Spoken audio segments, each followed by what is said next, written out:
رسول اللہ صلی اللہ علیہ وسلم حضرت ابو بکر اور عمر اور عثمان رضی اللہ عنہم پہلے نماز پڑھتے پھر خطبہ دیتے.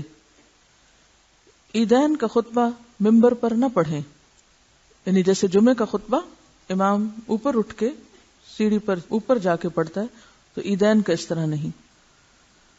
ابو سعید خدری کی حدیث سے معلوم ہوتا ہے کہ عیدگاہ میں ممبر کا اہتمام مروان بن حکم کے عہد میں کیا گیا، یعنی یہ بعد کی روایت ہے.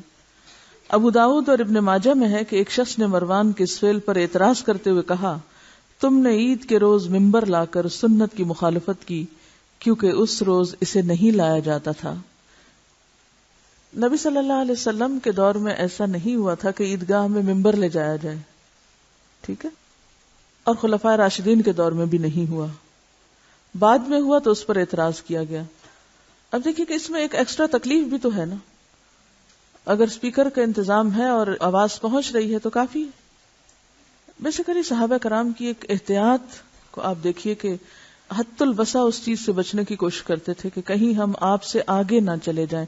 سورۃ الحجرات میں جیسے آتا ہے نا، لا تقدموا بین یدی اللہ ورسولہ، جو کام آپ نے نہیں کیا. اسی لیے جب حضرت عثمان نے مسجد میں ایکسٹینشن کی تو بھی لوگوں نے اعتراض کیا کہ آپ کیوں اس کو اس طرح بنا رہے ہیں، تھوڑا بہتر بنائی، پکی اینٹوں کی بنائی تھی. حضرت عائشہ کے پاس بچیاں دف بجا کر اچھے اشعار گا رہی تھیں. ابو بکر رضی اللہ عنہ نے انہیں منع کیا. نبی صلی اللہ علیہ وسلم نے فرمایا، اے ابو بکر انہیں کچھ نہ کہو، بے شک آج عید کا دن ہے. بلا شبہ ہر قوم کی ایک عید ہوتی ہے اور آج ہماری عید ہے. لیکن اس سے کہیں یہ ثابت نہیں ہوتا کہ انسان فحش اور لچر قسم کی باتیں شروع کر دے.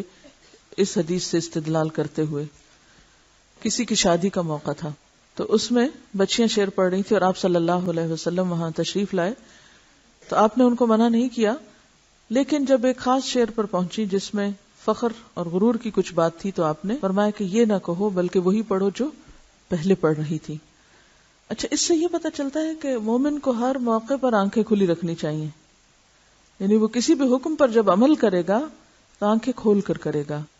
یعنی صرف جزوی استدلال نہیں کیا جا سکتا مختلف مواقع سے کہ اگر یہ ثابت ہو گیا کہ یہاں شعر پڑھنے کی عید کے دن یا کسی شادی کے موقع پہ گانے کی اجازت ہے تو صرف شعر یا گانے کے لفظ سے انسان پھر ایک جواز نکال لے اور پھر جو جی میں آئے کرے اور یہ کہے کہ کیونکہ آپ کے زمانے میں بھی تو ایسا ہوتا تھا.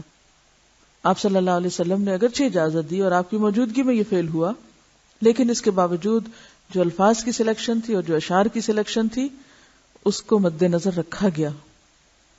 حضرت براء رضی اللہ عنہ بیان کرتے ہیں کہ رسول اللہ صلی اللہ علیہ وسلم نے فرمایا، جس شخص نے نماز کے بعد قربانی کی اس کی قربانی بھی ہو گئی اور اس نے مسلمانوں کے طریقے کو بھی اپنا لیا، اور جس نے نماز سے پہلے قربانی کی اس کی قربانی نہیں ہوگی، وہ محض گوشت کی ایک بکری ہے جو اس نے اپنے گھر والوں کے لیے ذبح کی ہے.